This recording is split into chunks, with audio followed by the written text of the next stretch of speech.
माँ की खातिर प्रभा देवी अपने बेटे के साथ एक बड़े मकान में रहती थीं। अपने 2 जवान बेटों और पति को खो चुकी प्रभा के पास अब सिर्फ छोटे बेटे गोपाल का ही सहारा था। गोपाल ऑफिस से आते ही माँ के पास बैठ जाता। माँ, दिन में क्या खाया? बेटा, पराठा सब्जी खाई थी, माँ ने बताया। दूध पिया था? गोपाल ने पूछा। अब भूल गई थी बेटा। माँ, ये बहुत गलत बात है। तुम्हारी सेहत गिर रही है और तुम दूध भी नहीं पीती हो। गोपाल नाराजगी व्यक्त करता। अरे, खाने के बाद नींद लग गई थी तो नहीं पी पाई, माँ ने जवाब दिया। अच्छा, अब रात को पी लेना, गोपाल ने कहा। अब उसकी तो मैंने खीर बना दी। तुम्हें खीर बहुत अच्छी लगती है ना? माँ, तुम भी ना बहुत लापरवाही करती हो। च्यवनप्राश खाई थी? अरे, कल च्यवनप्राश खत्म हो गया था ना, इसलिए नहीं खा पाई बेटा। और तुमने कहा भी नहीं।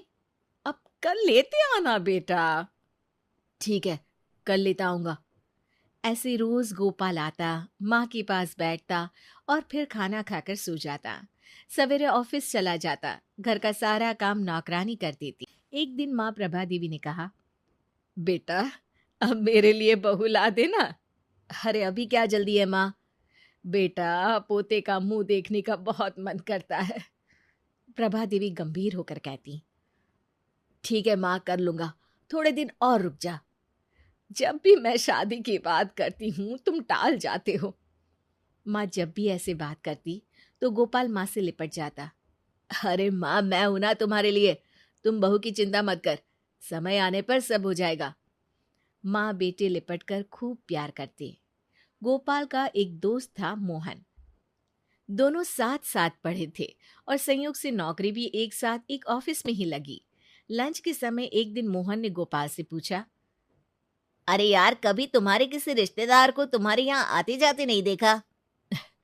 पिताजी के मरने के बाद सारे रिश्तेदारों ने हम लोगों से नाता खत्म कर लिया, गोपाल ने बताया। क्यों? इस समय तकलीफ में रिश्तेदार ही तो काम आते हैं, मोहन ने आश्चर्य से कहा। लेकिन मेरे साथ ऐसा नहीं हुआ।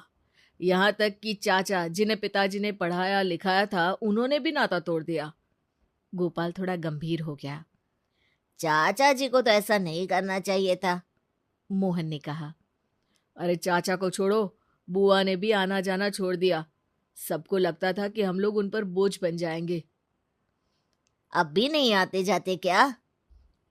मेरे बड़े होने और नौकरी लग जाने के बाद सभी ने रिश्ता फिर से बनाने की कोशिश की, लेकिन माँ ने मना कर दिया। जब मुसीबत में साथ नहीं थे तो अब क्या रिश्ता रखना, सही किया माँ ने। कुछ दिन बाद गोपाल ने मोहन से कहा, यार मोहन, तुम अकेले रहते हो एक कमरे में, हमारे यहाँ क्यों नहीं आ जाते, दोनों साथ रहेंगे। मोहन की बहुत ना नुकुर करने के बाद गोपाल ने मोहन को अपने घर में रहने के लिए राजी कर लिया और अब मोहन और गोपाल एक साथ रहने लगे। गोपाल की माँ को भी अच्छा लगने लगा। 3-4 महीने बाद एक दिन गोपाल ने माँ से कहा, माँ, मेरा 9 महीने के लिए चेन्नई ट्रांसफर हो गया है। अरे बेटा, तुम्हारे बिना मैं कैसे रह पाऊंगी?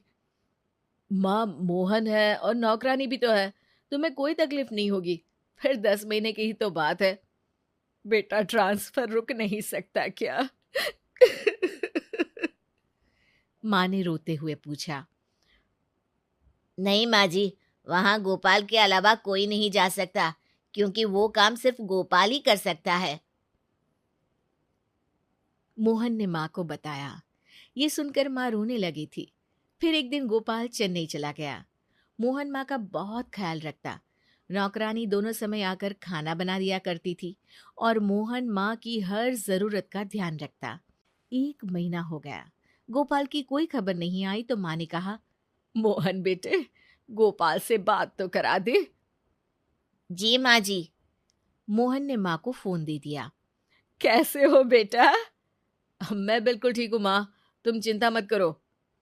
हर महीने माँ गोपाल से बात करती और गोपाल हर बार यही कहता, अब बस माँ 3 महीने और रुकना पड़ेगा, कुछ काम बाकी है ना। अरे जल्दी आना बेटा, तुझे देखे बहुत दिन हो गए। अरे चिंता मत कर माँ, मोहन है तो। हाँ, मोहन तो मेरा बहुत ध्यान रखता है। इसी बीच 4-5 दिनों के लिए मोहन भी चेन्नई गया था और लौट कर आया तो माँ को यही बताया था कि गोपाल बिल्कुल ठीक है, चिंता की कोई बात नहीं है। मोहन हमेशा माँ से गोपाल की बात कराता रहता, लेकिन आया नहीं। एक बार माँ बहुत बीमार पड़ी, फिर भी गोपाल नहीं आया। माँ की हालत खराब होती जा रही थी। आस पड़ोस के लोग तरह तरह की बातें करते। और ऐसा बेटा भी क्या जो माँ की बीमारी में भी नहीं आए? चेन्नई बहुत दूर है, आने में समय लगता है। फिर सरकारी नौकरी में छुट्टी इतनी जल्दी कहाँ मिलती है? कुछ दिन बीते, माँ की हालत बहुत खराब हो गई और फिर वो मर जाती है। हे भगवान! मोहन कैसा बेटा है गोपाल जो माँ की मौत में भी नहीं आया? फिर जो कहानी मोहन पड़ोसियों को बताता है, उससे सभी हैरान रह जाते हैं। गोपाल को एक लाइलाज बीमारी थी। डॉक्टर ने उसे बता दिया था कि वो कुछ दिनों का ही मेहमान है। लेकिन माँ अपने 2 बेटों को खो चुकी थी, पति भी नहीं थे।